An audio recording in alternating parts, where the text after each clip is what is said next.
புனித அந்தோனியாரின் திருமுழுக்கு பெயர் பெர்டினாண்ட். அவர் கப்புச்சியன் சபையில் சேர்ந்து இவருக்கு முன்னோடியாக விளங்கிய வனத்து அந்தோனியாரின் பெயரை தனது பெயராக மாற்றிக்கொண்டார். பிரபு குலத்தில் தோன்றிய இவர் 15 வயதில் அகஸ்டியன் துறவியானார். 8 ஆண்டுகள் கொயும்பராவில் தவ முயற்சியிலும் வேத கல்வி கற்றுக்கொள்வதிலும் செலவழித்தார். கிபி 1220ஆம் ஆண்டில் மொரோக்கோவில் கிறிஸ்துவுக்காக குருதி சிந்தி உயிர் துறந்த பிரான்சிஸ்கன் துறவிகளின் உடல்களை டான் பெட்ரோ கொண்டு வந்த புனிதர் பார்த்த பிறகு அவருக்கு தாமும் போய் இயேசுக்காக குருதி சிந்த வேண்டும் என்று தனியாத தாகம் ஏற்படவே தற்செயலாக அவரது துறவு மடத்துக்கு வந்து கப்புச்சியன் சபையினரிடம் தம்மை ஏற்றுக்கொள்ளுமாறு கெஞ்சினார். இதனால் கிபி 1221 ஏற்றுக்கொள்ளப்பட்டார்.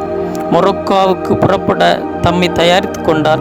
புறப்படும் முன் கொடிய நோயினால் தாக்கப்பட்டு ஐரோப்பாவுக்கு திரும்பிவிட முயன்றார். ஆனால் அதற்கு மாறாக சிசிலியில் மெஸ்ஸினா நகருக்கு கப்பல் போய் சேர்ந்தது. நேரே அசிசி நகரை அடைந்தார். அப்போது போர்லி என்ற இடத்தில் ஒரு குறுப்பட்டம் நிகழவிருந்தது. அப்போது அந்த விழாவில் மறைவுரை ஆற்ற ஒப்புக்கொண்டிருந்த டொமினிக்கன் சபை துறவி வர இயலாத நிலை ஏற்பட்டது. அதனால் மறைவுரை ஆற்றும்படி நம் புனிதரை கேட்டுக்கொண்டனர். ஆனால் தன்னம்பிக்கையே இல்லாமலேயே அதற்கு ஒப்புக்கொண்டார்.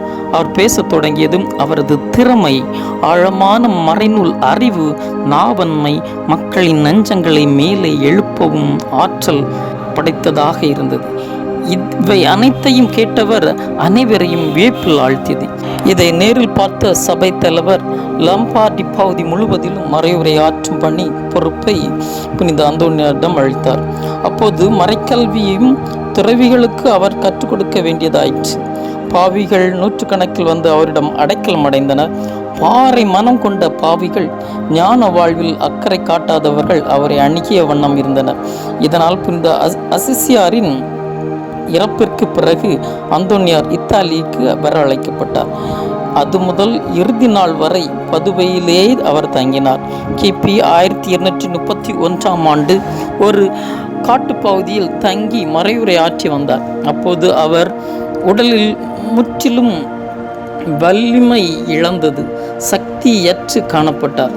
இதனால் மருத்துவமனைக்கு பதுவை நகருக்கு எடுத்து செல்லும் வழியிலே இறைவனடி சேர்ந்தார். தம் இறுதி நாட்களை இத்தாலி நாட்டில் உள்ள பதுவை நகரில் செலவழித்ததாலும் இவரின் கல்லறையானது இங்கே இருப்பதாலும் இவர் பதுவை அந்தோனியார் என்று அழைக்கப்படுகிறார். இன்று திருச்சபையில் இவரை நினைவு கூறுவதற்கு முக்கிய காரணம், இவர் ஏழையின் மேல் அளவற்ற அன்பும் இரக்கமும் கொண்டிருந்தார். இவர் பெயரால் இன்றும் ஏழைகளுக்கு பதுவை நகரில் உதவி செய்யப்படுகிறது. இவர் இயேசுவின் மேல் கொண்ட அன்பால் குழந்தை இயேசுவை இவர் கையில் வைத்து விளையாடியதாக கூறப்படுகிறது. காணாமல் போன பொருட்களை கண்டுபிடிப்பதில் இவர் வல்லவர். இதனால் இன்றும் பல புதுமைகள் நடந்து கொண்டே இருக்கிறது. ஜெபம். ஏழையின் நண்பனே எம் இறைவா, மறைபொறுப்பு பணியில் வல்லவராக திகழ்ந்து ஏழைகளின் நண்பனாக வாழ்ந்தார் புனித அந்தோனியார். நாங்களும் எம் சமூகத்தில் ஏழைகளை இனங்கண்டு அன்பு செய்து எங்களிடம் உள்ளதை பகிர்ந்து வாழ அருள் தாரும். ஆமீன். பதுவையின் புனித அந்தோனியாரே, எங்களுக்காக வேண்டிக் கொள்ளும்.